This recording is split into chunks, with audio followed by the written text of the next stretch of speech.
Welcome to another edition of the Spyder's Web, live from the Bucs room. I'm Spyder. Thank you very much for tuning in on YouTube and Facebook. And yes, we have been away for a while because we had some computer problems, some cell phone problems, I don't know, all kinds of problems. And if you're a Buccaneer fan right now and you're watching this team on TV, you're having some problems. The problems are you're depressed because easily this Tampa Bay Buccaneer team could be 6-0. We're going to recap the game versus the New Orleans Saints. They lose the game 35-28. And I'm going to give you my news segment called the Spyder's Fire, where I get a chance to talk about one Mr. Aqib Talib. Again, thank you very much for tuning in to the Spyder's Web, live from the Bucs room on YouTube and Facebook. And a little bit of housekeeping at this point. I want to be the next face of the Beef O'Brady's Bowl. So, if you're a fan of this show and you follow it and you like watching it, go to bowltalenttryouts.com, vote for yours truly, Peter Blake, and make me the next face of the Beef O'Brady's Bowl. I really would appreciate it. Now, getting back to what I was saying about the Buccaneers. Right now, as a Buccaneer fan, you have to be sort of depressed because this team really has shot themselves in the foot. And I'll give you two examples right now when I watch the Tampa Bay Buccaneers. First, I feel like I'm a young kid again and I'm going into a bar trying to get this girl's number. Everything is going perfectly. I'm saying the right things. I'm doing the right things. I've surely got the number. It's in the bag, right? Wrong. I say something stupid. I don't get the number. I walk out all alone. At this point, that's how I feel when I watch the Tampa Bay Buccaneers. Another thing that I think you should take in account at this point with the Buccaneers. It was a throwback day. Yes, I do have the original orange and red jacket here, okay, with the weird-looking pirate trying to wink at you. I never got this, but I wore this a long time ago. This is how you know I'm a true blue Buccaneer fan.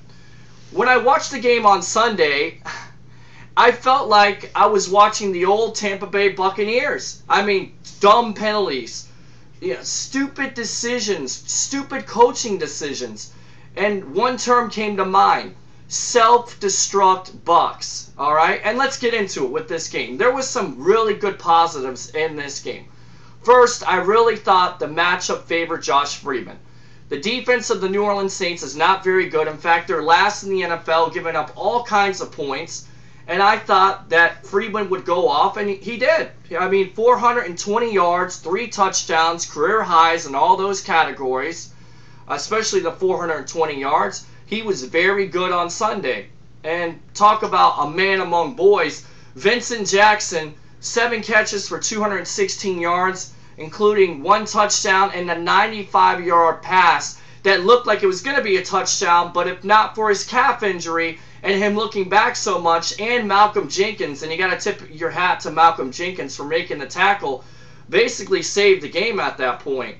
Because after that, that's when I thought about the term self-destruct Bucs. Okay? You have an opportunity. You're on the goal line. And what do?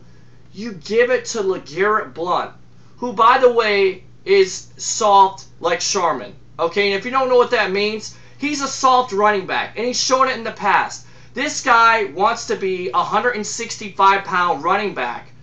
But the thing is, he's 250 pounds.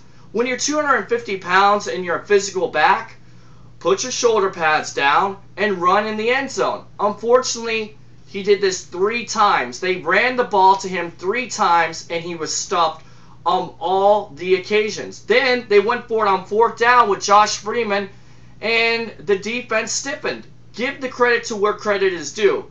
Okay? Number one, give credit to the Saints defense for stepping up and making probably the play of the game by stuffing the Tampa Bay Buccaneers at the goal line. Number two, give credit to where credit is due. The Buccaneer offensive coaching staff showing once again, how they would take the ball out of Josh Freeman's hands. I just don't get it, guys. I just don't get it. You have a 6'3", 6'4" quarterback. He's a physical guy. Even though he lost 20 pounds, why not run a quarterback sneak? But yet, you give the ball to LeGarrette Blount. It's a head scratcher for me. I don't get it. I don't understand this. I don't understand the direction of the offense. When somebody's hot, let him have the ball. And if you truly believe that Josh Freeman is your franchise quarterback, put the ball in his hands, especially on the 1-yard line. What about Doug Martin, who was effective on Sunday and who has been effective the last couple weeks? Why not give it to this guy? Because honestly, at this point, I really feel like Doug Martin has better vision than LeGarrette Blount. And Blount has shown this in the past. He's not able to get in. Who remembers the Atlanta game where the Buccaneers were going for it on 4th down and he runs in the wrong hole? Who remembers that? How many times do we have to learn that LeGarrette Blount, as talented as he could be, he's limited in his abilities. He doesn't have great vision as a running back. He's not a physical running back. He's a 250-pound running back trying to be 165 pounds. So that play in itself was a microcosm of the game. Okay, because after that, the Saints get the ball back, and of course, they go down, score a touchdown. But that wasn't the only play of the game that really had me scratching my head again. And honestly, as a Buccaneer fan, you do this a lot. You scratch your head, you wonder, what the hell were they thinking? It doesn't matter what coach it is. Our offense seems to always start slow, or we always have problems calling plays. It doesn't matter if it's Tony Dungy or John Gruden or the greatness of Raheem Morris. It doesn't matter because it always seems like there's some confusion or malfunction with this team. But they have a 21-7 lead, okay? The Saints have 4 touchdowns by Drew Brees. I mean, the defense wasn't very good, but they hold the Saints to a field goal, okay? They have a 21-7 lead, and they're holding the Saints to a field goal. And from some unknown reason, Schiano or the coaching staff or the special teams guys decides to call a shift. I've never seen this in all watching football. I've never seen a defensive line shift to try to block a kick. Okay, and they get a penalty for that, unsportsmanlike, which I've never heard of. The guy explains it on Fox, Mike Pereira, basically says in so many words, you can do this kind of thing, Greg Schiano, at Rutgers, but you're not going to get away with it in the NFL. And that's how I feel right now with the Tampa Bay Buccaneers, ladies and gentlemen. It's not just the defense missing tackles. It's not just the secondary not being able to cover their man. It's not a defensive line not being able to get after the quarterback. For once again, no sacks in this game. And that was a big part of this game. But it's also the coaching staff. It's amateur hour in Tampa Bay, if I can talk. And honestly, I am just frustrated as a Buccaneer fan, and I hope you feel the same way. As a football fan, I've never seen this poor of coaching. I've never seen dumb, stupid mental mistakes like this.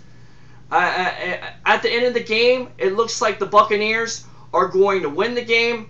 The guy gets pushed out of bounds. The rules explain that Freeman was leaving the pocket, throws the ball. It's not interference. Mike Williams, even though he establishes his way of getting back into the end zone, he establishes he can't be the first person to touch the ball. So the touchdown is knocked out. The Buccaneers had every chance to win this game. And that term self-destruct Bucs comes back to my vocabulary because that's what I feel like on Sunday. I felt like I was watching an old Tampa Bay Buccaneer team.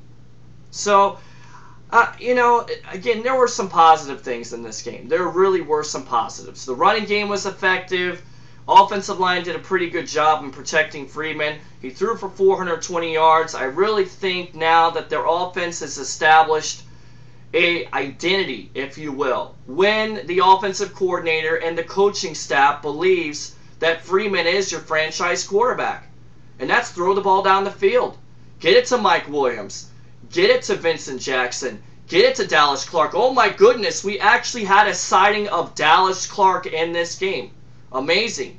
Amazing what happens when first you have a bad defense and second, you actually have an offense that wants to throw the ball. And again, I'm not saying that the New Orleans defense is one of the best in the NFL. I just told you it's not. So the numbers right here may be misleading. But the last couple weeks, you could really see why a lot of people believe that Josh Freeman is the franchise quarterback of this team. Now, the 3 straight runs, the 51-yard field goal penalty was ridiculous. The illegal touching, that's going to happen. Patrick Robinson made a good play at the end of the game.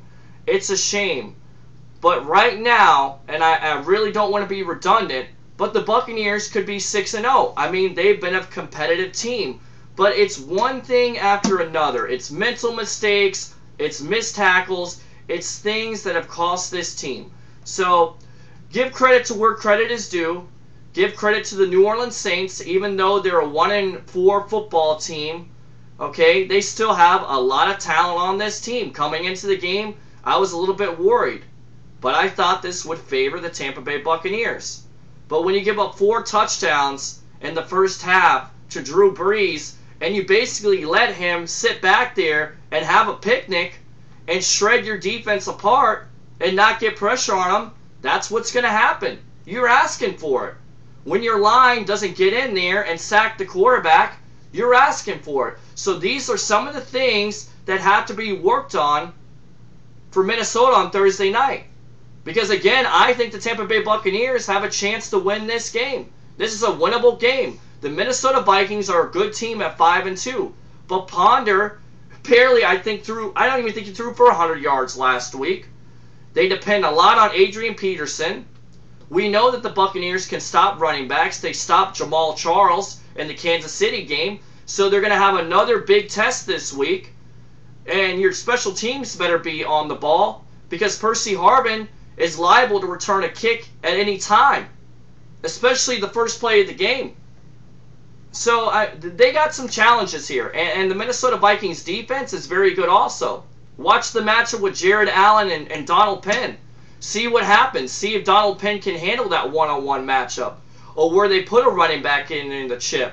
Or where they put another tight end there to help him out. It's going to be interesting. But I really feel like at this point, I have confidence in this offense.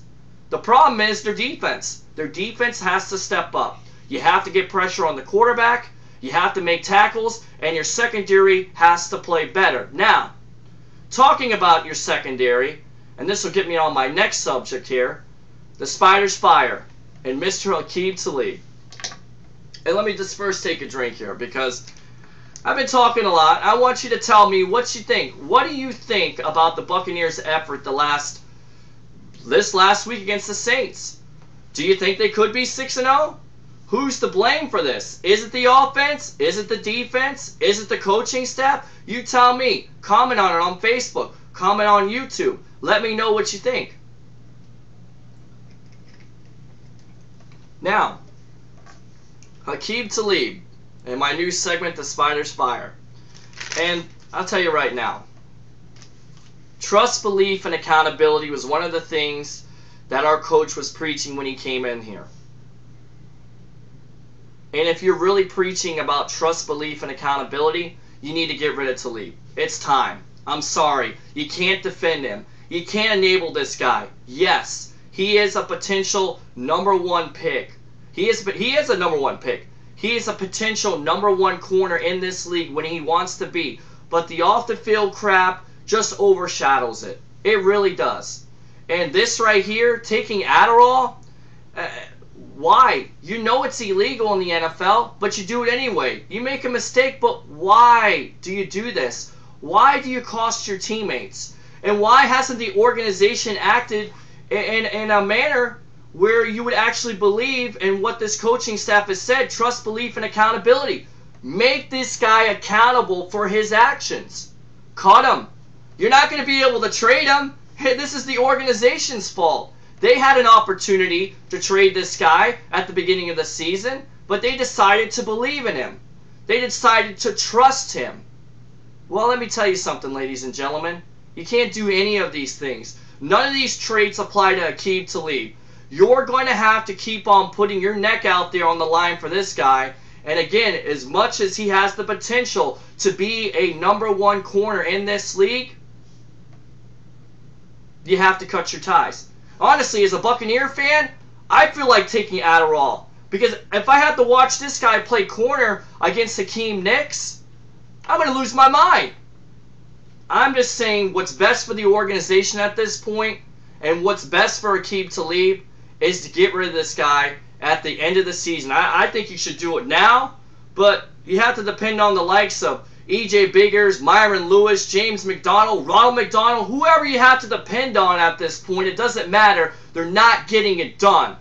The Tampa Bay Buccaneer defense is not getting it done. So you have to decide in this offseason what you're going to do. And I have a suggestion for you. Go out, get yourself a corner in free agency, or go out and draft a corner and get rid of this guy. Act like he never existed.